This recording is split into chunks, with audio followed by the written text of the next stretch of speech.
Head office of world economic forum. बताने का मकसद ये था कि आप इस मुल्क के बड़ों की होशमंदी देखें और अकल देखें कि उन्होंने 70 साल पहले ये फैसला किया कि हमने किसी के साथ खड़ा नहीं होना, क्योंकि हमारे मुल्क में ना तो कोई कुदरती वसाइल हैं, न यहाँ पे कोई तेल निकलता है, न यहाँ पे कोई गैस निकलती है। चुनाचे इन्होंने फैसला किया कि हम अपने मुल्क को तरक्की से किसी सूरत में दे सकते हैं कि अगर हम अपनी एक जुदागाना शनाख्त जो है वो रखें और एक अपना तशख़्ख़ुस जो है वो ऐसा बना के रखें दुनिया में कि जो यानी बाकी ममालिक से मुख्तलिफ हो। चुनाचे दूसरी जंग अज़ीम के बाद चाहे यूरोपीय यूनियन हो, चाहे शेंगन का मुआहदा हो, या दूसरी बहुत सारी चीज़ें हो, जोरों का बनना हो, तो स्विट्ज़रलैंड ने अपनी करेंसी, अपना मुल्क, अपना निज़ाम बाकी यूरोप से, बाकी दुनिया से बहुत उसको मुख्तलिफ रखा। और कहीं पे भी किसी जंग के अंदर या किसी ऐसी जहाँ पर कहीं जानिबदारी का फैसला करने की ज़रूरत पड़ी, वहाँ पर स्विट्ज़रलैंड जो है वो न्यूट्रल रहा है। उसने अपने आप को न किसी एक की तरफ किया, न किसी दूसरे की तरफ किया। उसका सबसे बड़ा फ़ायदा उसको ये हुआ कि दुनिया में जितने भी मसाइल हुए, मुल्कों के दरमियान जितनी भी चकतलिश हुई, उस वजह से मुल्कों को जितना भी नुकसान हुआ, स्विट्ज़रलैंड उससे अफेक्ट नहीं हुआ।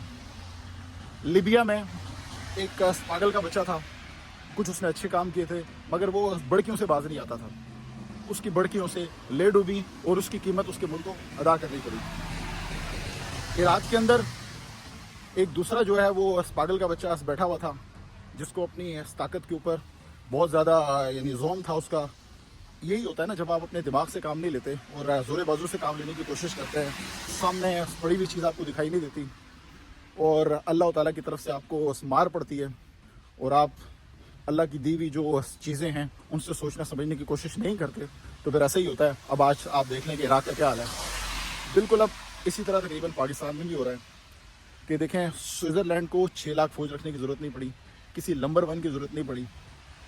ये सारे काम स्विट्ज़रलैंड ने किसी 6-7 लाख फौज के बगैर ही कर लिए, बगैर किसी नंबर 1 के, बगैर किसी फौज के। स्विट्ज़रलैंड पाकिस्तान से कहीं ज़्यादा ताकतवर है, 100 गुना ज़्यादा ताकतवर है, जबकि ये पाकिस्तान के 18वें हिस्से के बराबर मुल्क है। तो इससे आप अंदाज़ा लगा सकते हैं कि साइज़ जो है, 25 लाख लोग पैदा करने से दुनिया में आपको कोई मुकाम नहीं मिलता। आपके पास 50,000 लोग भी हों, मगर अगर वो इंसान के बच्चे हों तो फिर वही फ़र्क पड़ जाता है जो कि पाकिस्तान और स्विट्ज़रलैंड में है। उनके बड़ों ने 60-70 साल पहले जो फैसले किए, उसके बाद में आने वाले लोगों ने उसको कंसिस्टेंसी के साथ रखा, उसको मज़ीद उनको तरवीज दी, उसके अंदर तरक्की दी, ज़्यादा सोच समझ दी और एक अक्ल से काम लेके अपने मुल्क को कहीं से कहीं पहुंचा दिया। अब आज जो उनका मुकाम है, ये उसी तसलसल का हिस्सा है। इसीलिए आपको मैंने वर्ल्ड इकोनॉमिक फोरम दिखाई थी। 10 किलोमीटर पैदल चलने का मकसद ये था, किस तरीके से कौमें और मुल्क जो है वो तरक्की करते हैं, किस तरीके से वो आगे बढ़ते हैं, किस तरीके से वो अपनी नस्लों की हिफाजत करते हैं, किस तरीके से वो दुनिया के अंदर एक मुकाम पैदा करते हैं, एक इज़्ज़त पैदा करते हैं। इसी वजह से आज यानी स्विट्ज़रलैंड की इस करेंसी दुनिया की बेहतरीन करेंसी है। स्विट्ज़रलैंड का पासपोर्ट दुनिया का बेहतरीन पासपोर्ट है। पाकिस्तान की करेंसी दुनिया की जलील तरीन करेंसियों में से एक है और पाकिस्तान का पासपोर्ट दुनिया के जलील तरीन पासपोर्टों में से एक है। जानवरों की तरह पाकिस्तानी दुनिया भर में ख्वार हो रहे हैं और हमें हमारी किताबों में ये पढ़ाया जाता था हम नंबर 1 हैं, तो पता नहीं हम पूरे मुस्लिम उम्मा की फ़ौज है, तो हम पता नहीं पूरे मुस्लिम उम्मा का ख्याल करेंगे। अब इस वक्त हमारी हालत ये है कि अपने शलवार में नाड़ा नहीं है, दूसरों को हमने क्या करना है। तो भड़कियाँ मारने से, खुतबे देने से, लेक्चर देने से, धमकी दोष से ना कौमें बनती हैं, ना मुल्क बनता है, ना कोई तरक्की होती है। तरक्की के लिए समझदारी ज़रूरी होती है, अक्ल ज़रूरी होती है और बुरबरदारी यानी ज़रूरी होती है। करप्शन के साथ आप अपने लोगों का पेट फाड़ के 2 पैसे कमा सकते हो, 2 पैसे अपनी पेट की इस जहन्नम के अंदर आप डाल सकते हो। मगर अगर वही काम आप सही तरीके से करें, इंडस्ट्रियलाइजेशन करें, मुल्क में अच्छे तरीके से पैसा लगाएं, तो तरक्की उसका 10 गुना होती है।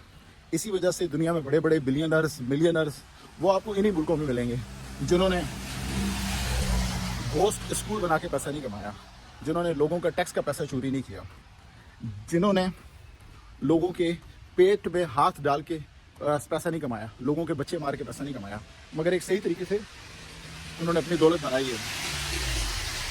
اسی لیے دنیا میں ان کا نام انتہائی عزت کے ساتھ لیا جاتا ہے، اور پاکستان کے اندر جو امیر ترین لوگ ہیں دنیا کے اندر بھی وہ ذلیل ہیں، اور ایک بھیانک قسم کی آخرت بھی ان کے انتظار کر رہی ہے۔